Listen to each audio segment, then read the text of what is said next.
entertain you on a giant screen with the few colorful motion pictures you've been hearing about and reading It's about. showtime, folks. Enjoy the show. We're delighted to have you with us. The Drive-in Theater. You'll find something to please you to add to your evening's enjoyment. Is pleased to bring you our feature presentation. Hello.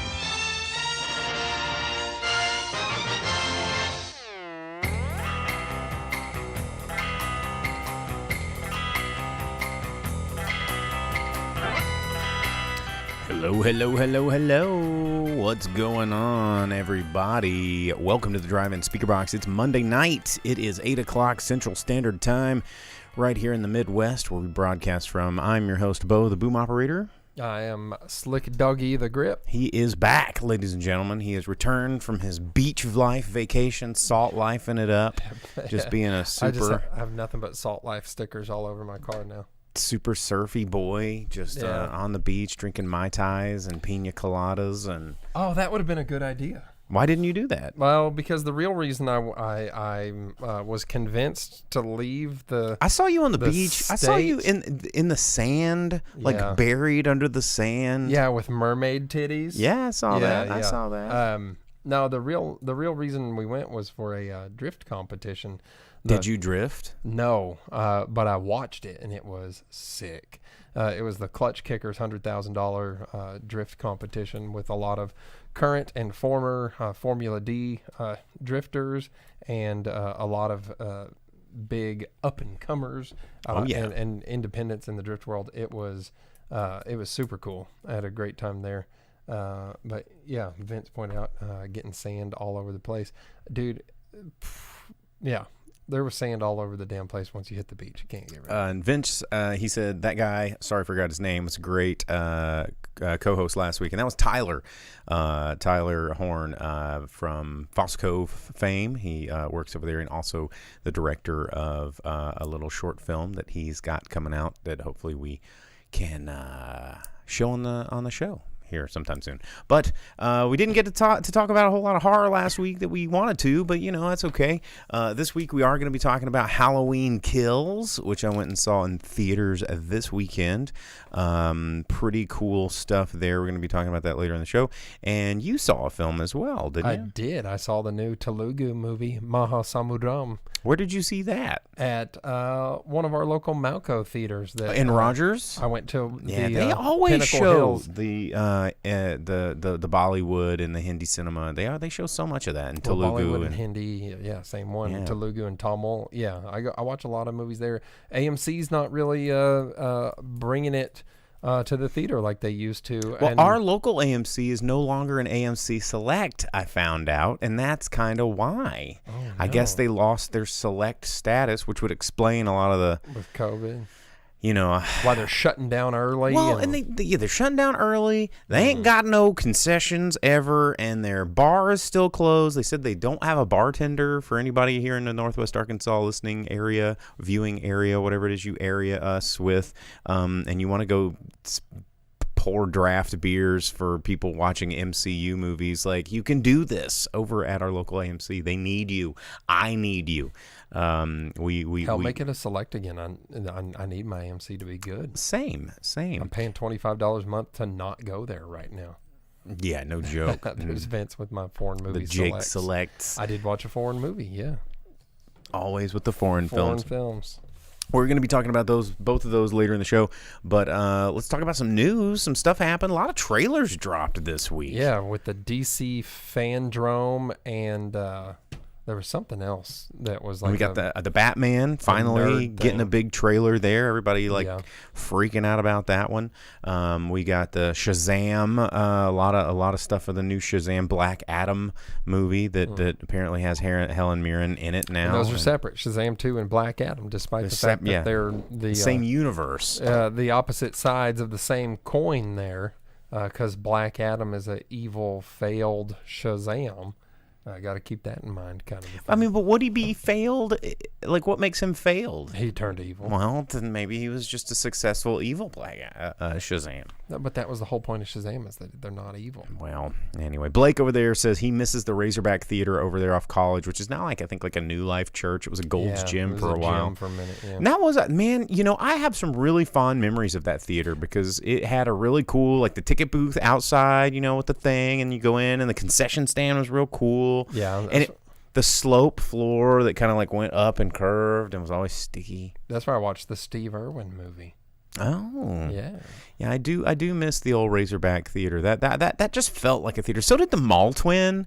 Actually felt like a theater. It had all the I think it still has a lot of the original fixtures. I think I'm going to go in there. I think it's Gymnastic Joe's here in Northwest Arkansas still. I'm going to go in there and be like, yo, Joe, can I just please take the light fixtures out of here in your concession lobby that you don't use? Like, I need these things. I will give you in excess of tens of 20s of dollars for all of these things, but and I'll add them to the set. It'll be awesome. Johnny Dalton says he thinks he saw Shrek 2 at the Razorback, and also says Pauly Shore should play Plastic Man. I was going to comment on that. Yeah, Pauly Shore's Plastic Man would be pretty cool, buddy. Stop wheezing my arms, I guess. They'd stretch. I don't know. Anyway, a lot of trailers coming out. One bit of interesting news that I saw that I thought was really, really weird was History of the World Part 1 finally getting its sequel. 40 years later. They announced this today. It was announced today. And in the article I read by Vulture, you'll like this. They said, upstart wonderkind comedy filmmaker Mel Brooks. Upstart. So up-and-comer. He's an up-and-comer. Mel Brooks. Has Vulture never... I mean, it doesn't surprise me with the way that a lot of these new media, like internet websites, which I talk about this a lot on the show, they're all like young, early 20-somethings that are writing articles, and they're like, I've never heard of Mel Brooks, so this must just be new. No, I mean, it was clearly a joke, but just the fact that they said up-and-comer, basically, in more than a few words. But yeah, History of the World Part 2, but it's not a movie. It's a series on Hulu. Finally getting that sequel. I just cannot believe. I mean, 1981 was when the first History of the World came out. So good. I mean, I have not watched it. I mean, I remember it. It's a great movie, but I remember it being great in a different time. I don't know if I'm allowed to say that it's great now. Yeah, you are. I haven't watched it in a long time. And, Mel Brooks movies, maybe my mind has been changed. I don't know. Because the stuff in Mel Brooks movies that you're like, well, you can't do that anymore. You couldn't do it then either. That's kind of the entire point. That's true. Everybody's like, in Blazing Saddles, they're like, how'd this get made? And it's like, well, good question. That's the point, though. Good question. Yeah, you have this like just insanely Jewish man making these movies and pointing out things that are not okay to do by doing them on screen for comedy. And speaking of comedians pushing the envelope, the Dave Chappelle, the last one on Netflix, ruffling lots of feathers and making a lot of people mad. People are throwing hate mail at Netflix, and I mean he's done with his thing. But again, with a comedian, that's just doing things to be funny and to push the envelope and to say the things that can't be said. I mean, Mel Brooks was the king of this. He was doing it way back in the day. Well, you know what? Talking about comedians and stuff too, as part of that History of the World Part 2, Wanda Sykes and Nick Kroll are helping write that series. Oh man, that's good news. Yeah. I mean, Wanda Sykes is freaking hilarious, and Nick is pretty funny too. So I think that's a good team. That's a good team there. Speaking of things that don't really make sense in a good team, I don't know if you heard about this, the John Wick prequel series. Vince was talking about this earlier in the comics before the stream started. John Wick prequel series is thinking about adding Mel Gibson. That's fine. I mean, Mel Gibson's done plenty of action movies. But has the world forgotten about how insane Mel Gibson has become? Or do they just not care because he's Mel Gibson? Have you seen any of his recent movies? They're good. Insane. He's insane. It's not like a Nicolas Cage movie, man. They're pretty, like the one. No, Nicolas Cage is pretty cool in real life and makes insane movies. Mel Gibson is insane in real life and makes pretty good movies. Yeah. Which I don't know what is worse. But yeah, Mel Gibson, I mean, it makes sense because you remember that film Payback, which was just a remake of what was it, Point Blank with Lee Marvin, I think that's I don't know, I'm not looking at any notes here, but Payback was actually a really good revenge movie, very much in the style of John Wick, where it was this dude that they're like, oh crap, he's coming after us, and he comes after him, and he just wants his like $50,000, and he ends up killing an entire like mafia organization. But he's just they're like, I'll give you $1 million right now. He's just, look, just give me my $50,000, and they're like, well, I don't have it. And he's like, bang, bang, bang. And he's like killing everybody just for the principle of getting, he's a man of his word. Yeah. That's a good movie. It is a good movie. Payback's a great movie, and so is Point Blank. But anyway, yeah. I'm Mel okay Gibson. with it. Mel Gibson makes pretty. I mean, the movies they're in aren't bad, is all I'm saying. So he's used to action. He can do that kind of Lethal Weapon, man. I mean, just put it together. Well, of course. Before we get too far away from it, Vince said no one expects the Spanish Inquisition and History of the World Part 2. On History of the World Part 2, they have to do the teasers they did at the end of History of the World Part 1, like Jews in space and things like that. I mean, they'd have to. Yeah, because it's like, coming up in History of the World Part 2, and there was like, 3 or 4 little things there. They have to do them. It'll be the biggest bummer if they don't actually get around to the things. I mean, it'd be like in Grindhouse, Machete happened, and so did Thanksgiving. Like both of those movies, I think, or was it Thanksgiving? I don't know, but Machete's real, and it had a sequel. So you got to do it. Let's see, Hitler on Ice. Yeah. Gotta do it. Anyway, also, did you guys see in the news, there was a clip, finally, a still image released from the set of Rob Zombie's Munsters. Yeah, I don't like it. Well, a lot of critics have been saying, like, can Rob Zombie not cast his wife and homies? Mm-hmm. And, I mean, let him do what he wants to do. He's making these movies, a lot of this is self-funded. He can do what he wants to do. He could do what he wants to do. And so... Yeah, but the thing is, Herman Munster looks like the 3rd or 4th guy that played Herman Munster in like the straight to VHS bargain bin nonsense monsters that no one cares about. Jeff Daniel Phillips is playing Herman Munster. And of course, Sherry Moon Zombie. Why does Grandpa Munster have friendly chops? Not that I'm mad about friendly chops or Grandpa Munster. Big mustache? The big bushy mustache? I don't think the two of them go together. Yeah. I mean, I don't know. Grandpa is pretty iconic. And I think that, he's got a grin to him, his cheeks, his jowly cheeks. That's the thing that you remember about Grandpa. And all of this is really just so that Rob Zombie can put Dragula in a movie and have the actual Dragula on screen. I mean, you're not wrong. You're absolutely not wrong. He has been so obsessed with Dragula and the Munsters most of his life. So I mean, let the guy play. It's just, since it's the Munsters, he won't be able to burn through the witches. You can't do that. Munsters are probably tight with the witches. Yeah. Oh man, that's one thing. What are they gonna do with the theme song? It's gonna be like some sort of Rob Zombie nonsense version of it. That's gonna be like, yeah, I don't want that. No.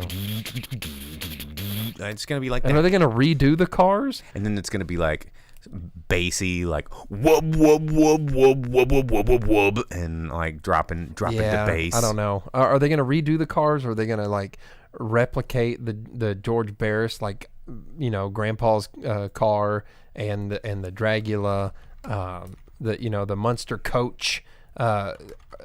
You can't mess with them, man. Speaking of cars and movies coming out, did you see the Flash trailer? I did not. I've heard about it. I heard you talking about it. We were talking about it. I haven't gotten a chance to see it. I've been doing Nightmare on Black Street, man. I know.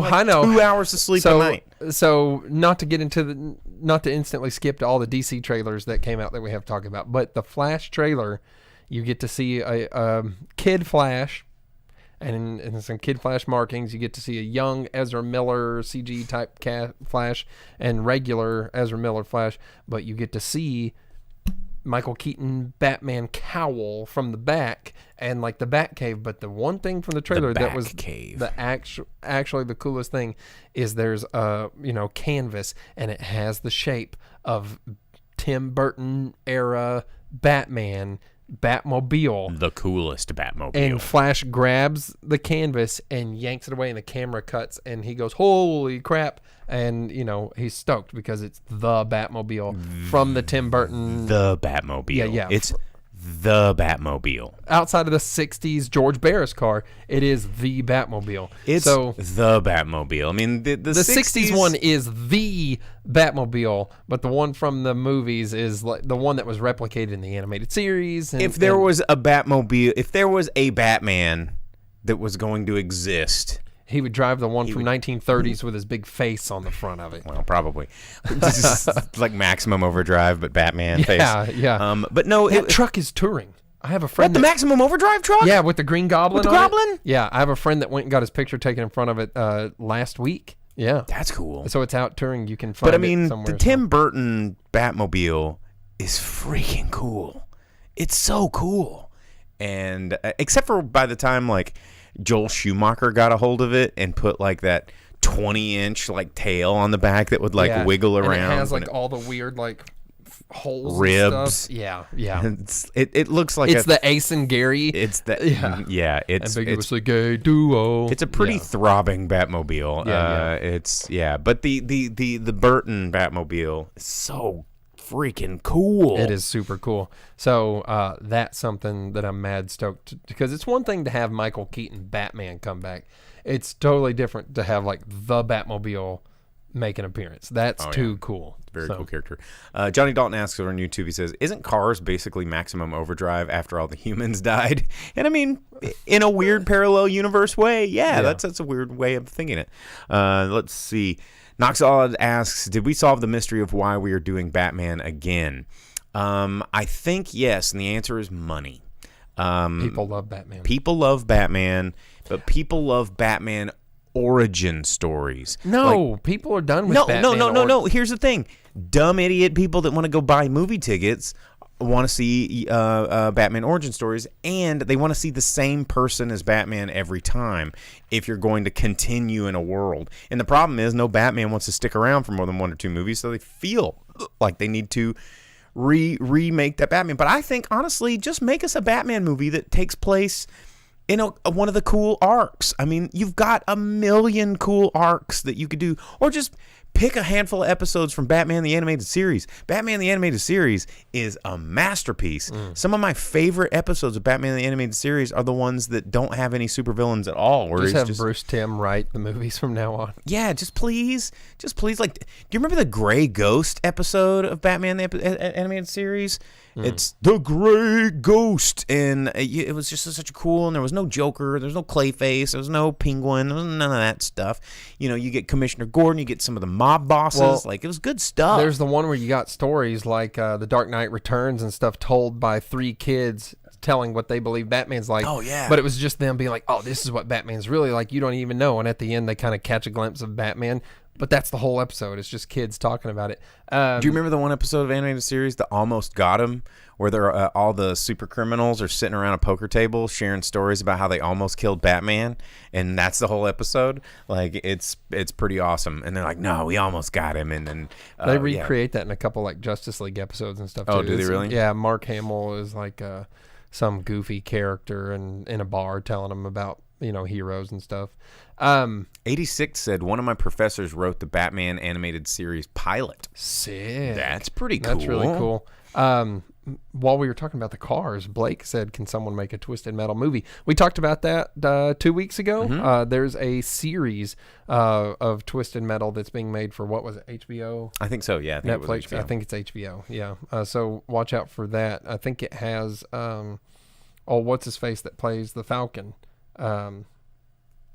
The Falcon. Anthony Mackie. In Justice League. Twisted Metal. And Twisted Metal. Yeah. As a milkman or something. Yeah, we talked about that a few weeks back. So. Anthony Mackie. Yeah. He's Anthony Mackie. I don't know how I feel about Anthony Mackie. I mean, I like him okay as an actor, but he's just kind of there. He's no Don Cheadle. When we're talking about dudes that are in the MCU. Completely different. He was War actors, Machine though. Yeah, but Don Cheadle's like, he can be funny. All right, never mind. They're both kind of funny, but also serious. Don Cheadle can be really funny. Dude, Don Cheadle's hilarious. Johnny said something about Michael Ironside voicing Batman in the Dark Knight Returns episode. Michael Ironside also voices Darkseid in the animated series. And that's right, he super does. Sick. Yeah, see you at the body, Richter. Let's see. Vince says, what's your take on people saying that Spielberg destroyed the adult film industry? And he doesn't mean foreign films. Everything now is blockbusters and stuff geared towards kids and adults with Arrested Development. Okay, I don't necessarily subscribe to this. We did it. Kind of like where the magic was in you the whole time. The power is in the audience the whole time, and we have control. It's not Spielberg's. It's not what's his name that made the Star Trek? J.J. Abrams's. It's not Jason Blum for Star Trek. But I'm just saying, interview where J.J. Abrams says he doesn't even like Star Trek, and that's how we ended up with those stupid movies. But we as a people, we the people of the United audience going membership, we vote with our dollar. We vote with our convenience. So every time I get on to you guys about not going to the theater because it's inconvenient, going to the theater, that's how you used to vote for these things and get these things made. And that's why streaming is so dangerous, and the new deal with the IATSE thing that I've been talking about for weeks here. And I mean, I won't go into super detail again. It's still ongoing. There's sort of a deal that's kind of been struck. They're not going on strike yet, but they still don't like the deal. Anyway, the new media deal still hasn't been really addressed.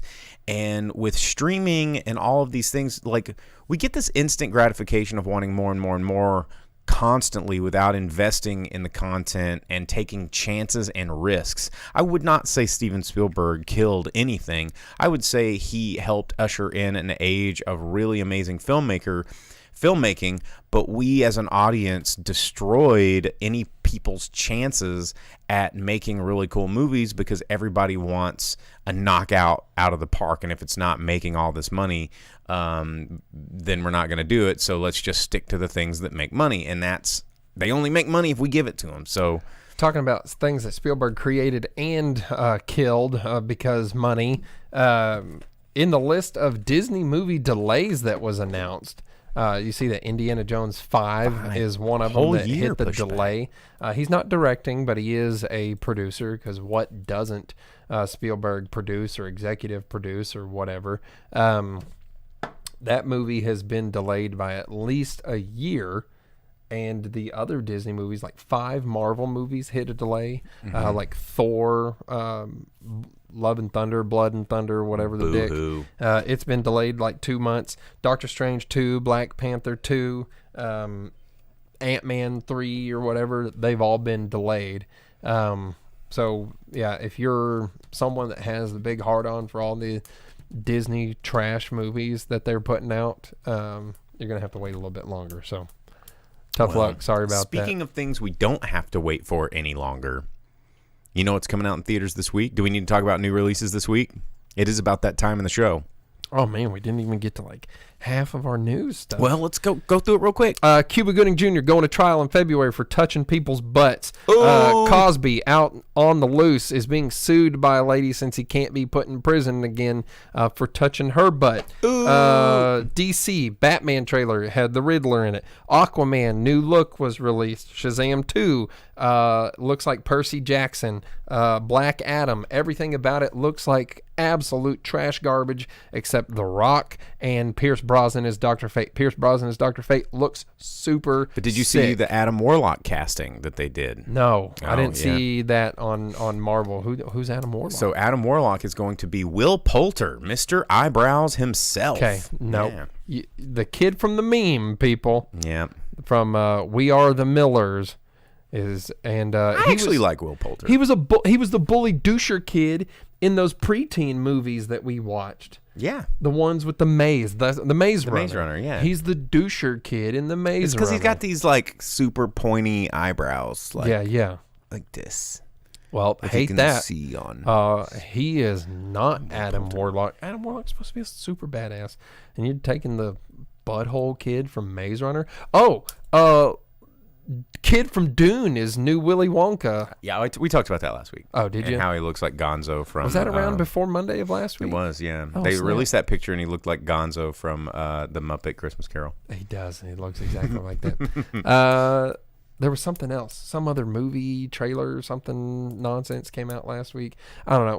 When all the Disney and DC news came out, because DC's like fandom and Marvel's like, well, what about Disney news? So that's all just been nothing but Look at us too, guys. Taking over all the nonsense and bull crap. So.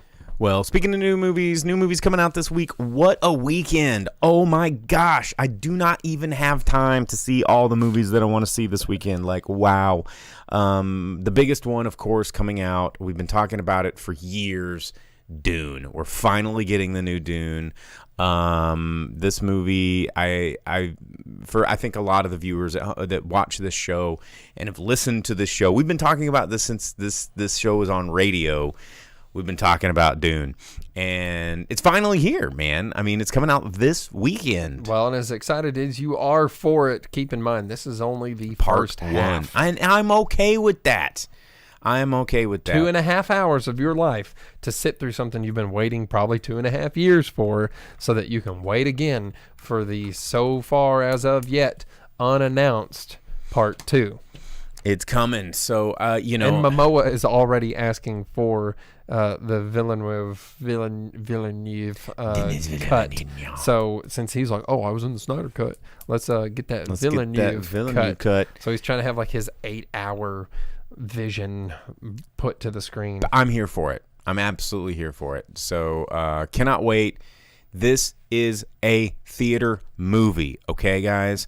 Not a sit-at-home with your kids movie, not a sweatpants movie, not a on your Twitter or Twitch while you're sitting on the couch movie, not a... Don't watch it on your cell phone. Don't watch it on your cell phone. Don't even watch it on your 30... If you think you got a 50-inch TV and you think that's fine, don't even watch it on your 70-inch. Not even your 85-inch, bro. I don't care if it's OLED, 4K, 6K, 25Ks. I don't care how many Ks you got. Go see this movie in the freaking theater. But I think you can watch it on HBO, though, right? But don't. Right. Do not do it. Do not do it. Denise, do not do it. Do not do it. Do not do it, man. Like, support this movie. Support this movie, please. If there's anything that we ask you to do as a viewer of the Drive-in Speakerbox, Knock Solid ask, I can't wear sweatpants to the cinema. Yes, you can. You absolutely Everyone can. Does. As long as you're going to the cinema. The only human being I see in jeans at the movie theater. Everyone else is like they're sitting in their living room. They've got their blankets and they pillows. have their blankets, and I've seen people in their like jammy jackets and matching breeches with their bunny slippers and stuff. You can definitely wear comfy pants to the theater. No one stops you. It's encouraged. In fact, most of our local theaters sell blankets for like $10 at the friggin' ticket counter. Go see this movie in the theaters, please. Just please, because I want there to be a little glimmer of hope for movies in the future. You know, I mean, there's a couple of movies. I mean, they're made 2021. This is an important year for movies because this is the deciding point. You know, a lot of studios are really apprehensive about investing in theatrical release movies right now because everything's going streaming.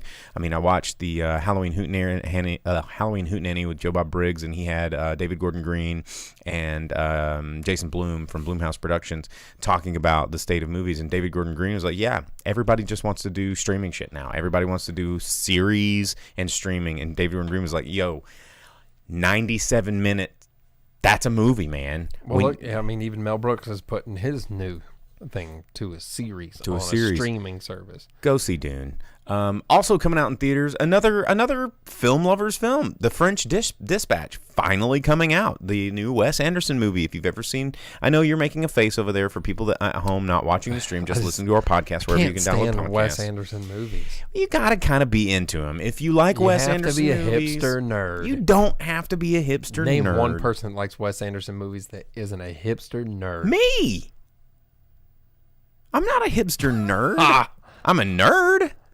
but I'm not a hipster. These are not skinny jeans. Okay, next time you toss out, who's been telling you the whole time? Who was there first? That doesn't Who was make doing you a this before hipster. it was cool? That doesn't make you a hipster. The before it was cool thing? No, that's not a hipster. You're wearing thing. plaid, bro. That's because it's fall. You're always wearing plaid. I love plaid. It's comfy. It's comfy. 86. He likes Wes. I'm assuming 86 is the if I'm not quite sure what that username is, but I'm pretty sure it's the 86 show with our buddy from Kansas City. You can check out his YouTube channel there where he talks about hospitality and bar culture. Vince is. I need to be on that show. Yeah. Hey, yeah, our boy Vern. Vince is coming in saying he largely loves Wes Anderson, but Vince also hates the Goonies. So This is true. but 86 coming with the hot fire. Look who's wearing an anime shirt. there's a reason for this. It has my doggy Kuwabara on here, and it's related to the movie that I'm going to talk about. So that's what's up, Kuwabara. No, Kuwabara is the coolest. Everyone knows that. So French Dispatch coming out in theaters. It's about it's a love letter to journalists and American newspaper writers in the kind of a fictitious 20th century French city. It's a collection of stories published in this newspaper called the French Dispatch. It has the Wes Anderson ensemble cast as it's going to. The color palette, it's very stylistic. It's very Wes Anderson. And honestly, it's been a long time since I'm usually the first guy to kind of bitch about Wes Anderson's cookie cutter kind of pastiche style that he does. But I've been craving it lately with a world full of Disney and shit. Like I need a little Wes Anderson to break up the monotony of just laser butt series and You were MCUs. given the Isle of Dogs. I not love that the Isle long of ago. Dogs. That was a great movie. What do you mean not long ago? That was like 2015, it seems like. It seems like, yeah, but it was like it was 2 years ago. No, it was not. Isle of Dogs was We talked about it in this studio, not elsewhere. 2018. Boom. That's 3 years ago, dude. 3 biggins. All right. Also coming out in theaters, we've got another couple of movies. An animated movie for the kids. Ron's Gone Wrong. It's about like a little AI pal that goes rogue. Looks pretty cute. Yeah, Zach Galifianakis doing the voice of the little robot the broken robot, because it's like instead of cell phones, everyone has like their own little mini bot. And it's also got Ed Helms, and I mean it looks cute. It looks fun. But then there's also a really interesting horror movie coming out. I don't know if it's going to get a wide release, but I am pretty interested in seeing this. It's called Broadcast Signal Intrusion, and it's from director Jacob Gentry. It looks like a really interesting little horror film about this video archivist in the late 90s kind of catches this weird series of broadcast signal intrusions on VHS, which is something when somebody takes over a broadcast signal or something gets played in the place of where it's not. Everybody's heard the urban legends of porn getting shown during like an episode of Jeopardy or something. That's happened here before, but this is more sinister and dark. But I kind of want to see this. The trailer looks kind of spooky, looks kind of fun, but maybe that's just because I'm in an October frame of mind, and spooky things are fun and spooky. But a lot of cool stuff coming up this weekend. Man, oh man. But with that said, we got to review some movies. Yeah, I got to. So we're going to be talking about Halloween Kills, but we're also going to talk about foreign films. Yeah, Maha Samudram. I'm going to drink some water, and I'm going to pop open this can of Pringles Wendy's Spicy Chicken Sandwich, limited time only Pringles that Jake brought into the studio for me to try. And I'll try not to ASMR them into the microphone here while he talks about this movie. ASMR is not just up close noises into a microphone. It's supposed to be deeply satisfying noises that make you feel good, like that, like the pop in the top might be. But crunching into a microphone is not ASMR. Dude. Just because it's a noise in a mic, it is not ASMR. Tell that to the billionaire Twitch girls. Tell that to the billionaire Twitch girls that will do this. Yeah, but people will sub the shit out of them. Speaking of which, sub us on Twitch. We're over there on Twitch. If you wanna...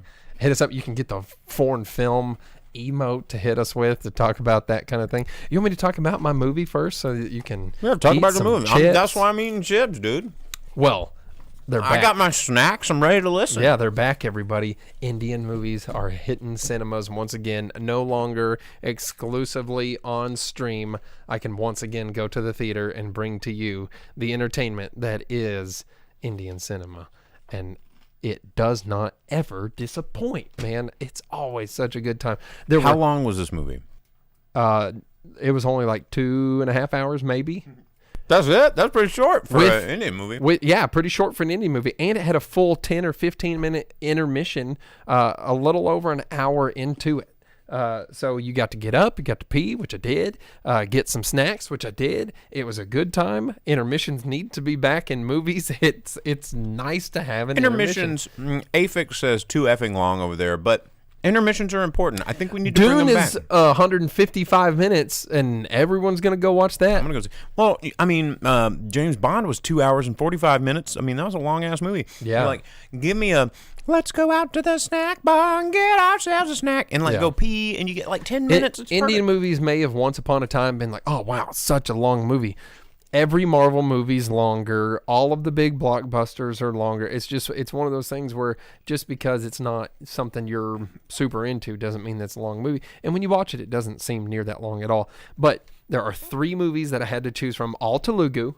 In theaters right now, you can go watch the one that I did, Maha Samudram, or you can watch The Most Eligible Bachelor, or Peli Sandadi, which had some catchy ass tunes in the trailer. But I went with Maha Are they Samudram. musicals?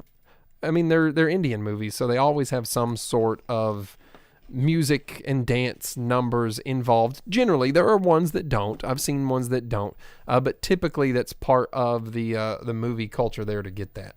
Vince wants to know how many people were in the theater with you. Quite a bit, maybe about 20 plus. Yeah, it was a not a big theater, and it was the late show. I bet the early show was probably popping off. And like I said, there were 3 to choose from all at the same time. It was fantastic. So I went and watched Maha Samudram, which was everything, and that's why I went with it over the others. Because Most Eligible Bachelor is like a dating love story movie. Peli Sandadi looks kind of like the same type of thing, but Maha Samudram has action, it has mystery, it has betrayal and two-faced characters, it has piracy and smuggling and drugs and fighting. Pirates or Yes. piracy? Both. Hell yeah. And it has corrupt cops and cool jeeps and gunfire, but also music and dance and love stories and everything. It's the best. And to relate it to this, since I said something, my boys here, Yusuke and Kuwabara, they're a couple of Yankee boy ne'er-do-wells. You know, that's what they do. And same thing in this movie. It's about Arjun and his boy Vijay, and they are like 2 guys that hang out with the smuggler captain, cool boy Uncle Chunchu, and he's a smuggler guy, and he's trying to be on top. What are you doing? Don't do that. But they got to fight against evil humpback Bobji and his like insane like murder Sasquatch brother, and the whole thing is like they're just 2 guys. They're like a couple of like Yankee boy ne'er-do-well thug punks that are just like 2 dudes out in the scene having a good time. But their lives, of course, take a twist. They both start to fall in love, but then one of them accidentally fights and kills one of the big drug dealer guys. Johnny Dawn asks, is it a kissing movie? What do you mean? Well, you know, like a foreign film? No, Don't watch this. This is an adult movie. It's a kissing movie. No, like in Princess Bride. It's like, oh, the kissing part. Oh, Is this yeah. a kissing movie? There's a little bit, maybe, just a touch. You said they're starting to fall in love. Yeah, man. It's so good. Because they're both guys. They got their own lives and everything. But then Vijay, he wants to be like a big smuggler and everything. He wants to become like top smuggle dog. And he gets into a fight with the big ape man, like Sasquatch thunder fist of the drug dealers, and he thinks he kills him, but not really. And they're like, dude, he's alive and he's going to come get you. And so he leaves town, but then Arjun is stuck with all the consequences of everyone wanting to find Vijay, and it changes his life for the worst. And he becomes top dog king smuggler. And then He's the slick doggy. yeah, no, I'm slick doggy, but he's like smuggler dog. And dude, it gets wild. You have Uncle Chunchu and Arjun, and they become like big smugglers, but you have humpback Babji, like, has his like rival empire, and he tries to seek out Vijay and like turn them against each other, and you get all this like weird love story stuff intertwined, and it has some killer music in it, and it's nothing but a good time. And it's so hard to describe any movies because they have everything. They have absolutely everything wrapped into one presentation, and it's amazing, and it's so good. And I had a really good time, man. I'd highly recommend it. Even if you don't think you don't like Indian movies or whatever. It's a pretty good sales pitch. Sounds yeah, pretty awesome. they live on the ocean. There's smuggling. There's pirates. There's drug lords. There's fighting. They grab like weights and punch dudes in the head until their head's just like not there. And then Wait, heads fly off? yeah, kinda, pretty much, like their jaws go slack and their blood goes everywhere and they get smacked into the ground. And one guy gets murdered with like a boat propeller that he yanks off the boat and just like slams into this dude's chest a bunch of times. That's starting to sound a whole lot like Halloween Kills. It's sick, dude. I'm telling you, it has everything. It's so good. Go watch it. It's Probably only going to be playing for like a week here, so. Well, that's a bummer. Yeah. It's a killer movie. I had a really good time. Highly recommend Maha Samudram, and any kind of foreign film that you are on the fence about and think it's like, is it something I think should watch? Might it kind have of looks interesting. Only been playing like at that theater. I'm trying to see if it's in the box office reports. It's like the #1 movie in Telugu cinema right now. So yeah, I think maybe it's only playing here at our Malco. well, it's a fresh release. It's brand new. But yeah, we got 3 fresh release. Well, movies. Honsla Rock is #7 at the box office, but I don't see. Oh, what is that? It's a movie. Well, I need to know more. Yeah, it's about a lovable, rooted Desi Punjabi young man who's a single father with a 7-year-old boy attempting to find love again. And he punches someone's face off. I don't think he punches any faces off. You wouldn't think that this movie would either, and then it does. And it has people getting like their kneecaps blasted off like in Terminator.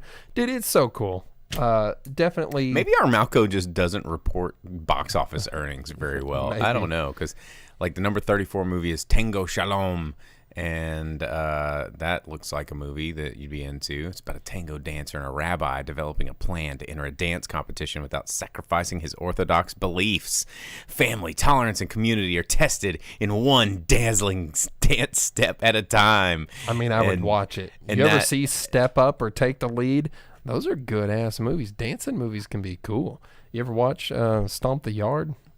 I mean, I've seen those. You know what I'm talking about? I didn't realize you sat around and like watching cheerleading movies and those aren't cheerleading movies. Dance line movies and. No, totally. Are you like? Do you like practice the moves in the mirror at your house? And you're like, Dog, boom, cha, cha, cha, boom, cha, and you're doing all that stuff. If I could stomp the yard, you bet your dumb ass that I would. That you would bring it on. Stomping the yard, I would be crumping and stomping the yard on everyone. All right, okay. If I could crump, I would never not crump. Do you understand? Crump down the street.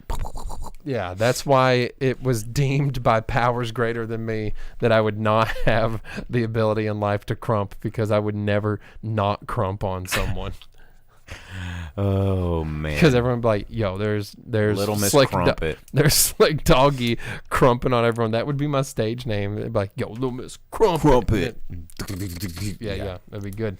Anyhow, Maha Samudram, very good. Go watch it. It's a good time. All right. Well, next up, we've got Halloween Kills, which is in theaters right now. Of course, Halloween Kills, the sequel. Vince, I'm a choreographer for my Weeb club. Dude, if I hung out in the same circles as Bo and was in the Weeb club there, and I could para dance, then absolutely. But I can't para either, man. Unfortunately, I can't dance. You gotta practice.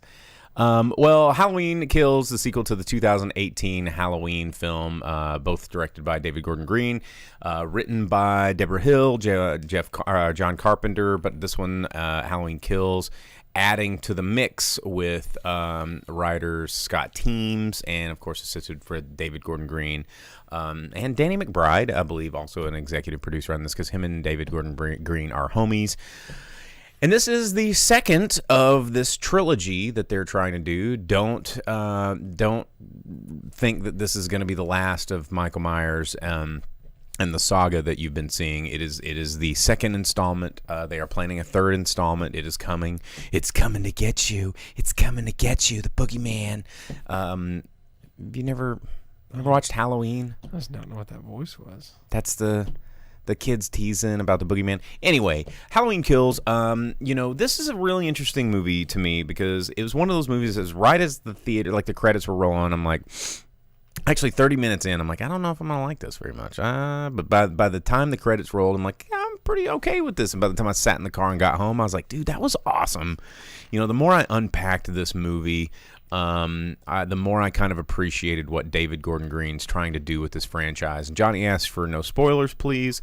I will try to be as spoiler-free. Michael kills people, dude. I'm sorry. Oh, man. I just ruined it. What I will say about this movie that David Gordon Green is doing really, really well is that, and I read this in an interview with him as well, and the intentionality of what he's doing, I think, really translates. But separating, a lot of the lore and the stories of, Jamie Lee Curtis's character, Laurie, that has been with the franchise for so long and has developed this sort of rivalry between her and Michael. But it grows it into a sense that it's not just about that. I mean, Michael Myers is this person that just exists to kill and do all this kind of stuff. But, there are a lot of these people that he's affected, a lot of these lives that he's affected that become entangled into this story that is him. It's not about a rivalry. It's not about this, person that needs to overcome this other person. It's just this kind of killer, unstoppable force that is pure evil. And this movie's really interesting in how it explores how that spreads. And one of the interesting things about horror, which I actually talked about in a podcast earlier today with the Arkansas Cinema Society, they're going to have me on an episode maybe next week if you want to check out their podcast. And we talk about horror. And one of the things that I talk about is how horror is always a reflection of our current and modern fears. It's one of the reasons that horror is such an interesting genre that becomes a little bit timeless, because when you revisit these older movies, they don't make movies about like nuclear holocaust and invasion stuff, because we're not really scared of that anymore. It's not like post World War II where we're afraid of Nazis and stuff anymore. So the things that scare us now are more like COVID or our next door neighbors or people that voted for Trump. And this movie explores those fears a little bit in a really fun way. Is there Trump banners in people's front yards? No, in the movie? there are not. But there is one interesting thing in this film, without giving it a spoiler, where they explore mob mentality. This is the first film in the Halloween franchise where, the town is kind of like, you know what? Let's go get this guy. If we all just work together, then he's just one thing, right? Well, let's get him. And it explores. And then Michael just holds his arms out and spins in a circle. And it's like. Well, I'm not going to get into this. I'm no spoilers. I don't want to talk about his helicopter of doom. But no, what the scary part is, this mob mentality starts to kind of get created. And much like in zombie films, where zombies aren't really the scary part of the thing, it's the people, how people behave with one another with the threat of impending doom. They explore that just a little bit, and it kind of took me back to the invasion of the Capitol that happened not so long ago, and where people just get into this mindset of, we got to do this thing and we're on the side of right, and and it's a scary force, and they kind of play with that a little bit. Of course, Michael Myers is still the central theme of the entire movie. But it really illustrates a world that he can exist in, because so much in the franchise, he's this sort of isolated thing that only 8 or 9 people get to experience, and then somehow by the end of the movie, everyone's like, oh, you it's just a guy, and nobody really believes all the people that Michael's more than he is. And in this one, everybody's kind of like, oh shit, this dude can't be stopped, Like people see him start to try to murder someone and a cop just like unload into his chest and he just keeps walking and they're like, oh, that's bad news. Yeah, that's not normal. Yeah. But this is the highest kill count I think of any of the Halloween movies. There's lots of great references to previous Halloween movies. A lot of love given to Halloween 3: Season of the Witch, which David Gordon Green really wants to do a remake of. Your favorite? Oh, dude, it's almost time, kids. The silver shamrock masks were all over the place, which was really cool. Not Michael Myers Halloween movie. Exactly. Would have been a good movie if it would have been called something else. Movie. Yeah. Yeah. But and there was some really interesting kills that David Gordon Green did a really good job building up characters, because nobody is safe in this world, in this Halloween and Halloween Kills, and probably the next one. You think you're safe, and that's something that makes this movie scary. Is everybody could die, anybody could die, anybody could get hurt. There's consequences, and there's not like just the femme fatale that survives imperviously to the end with maybe like a sprained ankle or something. It's just like, people are dying. People that you like are dying. People that you don't like that are dying. Just everybody's getting just murked somehow, and it's interesting. Now, I will say that the ending was a little bit strange and a little bit forced, and David Gordon Green wants to release a director's cut that is more like he wanted to end it. But I do understand why it ended the way it did. Most slasher films, most horror films, most any film that come into the theater that want to get wide audience appeal have to have some closure at the end. They have to kind of like, okay, end of chapter 2, here's the end of this beat before we get to the next one. It can't just like abruptly stop. Audiences hate that shit. And I think Empire Strikes Back is pretty sick. It is pretty sick. But if Empire Strikes Back were to happen, even in Empire Strikes Back, it ends with them like on the doctor ship where he's sitting on the bed and he's got his hands fixed, and they're all like, all right, we did it, and except they didn't. Han's been taken, and now Luke had a big revelation. You know what I'm saying? It's like, you're like, oh, all the questions. And they're like, no, wait another 3 years. There was a happy moment, stopping point, a resting moment where there's more to do, and we're going to take this little pause. Movies that are just like, go, go, go, go, go, stop until the next one. People like hate that shit. And to avoid doing that, this movie kind of had a really interesting way of wrapping it up, which I'm not going to spoil for you guys at home. But I really enjoyed this movie.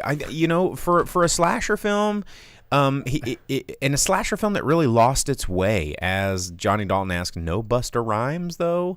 The Halloween franchise really had a hard time keeping the legend of Michael Myers alive. And then when Rob Zombie tried to do it, and then all this like pagan Indian ritual, like whatever stuff that got all weird. Let's just go right back to the fact that it's a crazy dude in a mask that somehow doesn't seem to die, is super hell-bent on killing anybody that he sees. That's scary. Let's get back to it. And that's what they do. And it's good.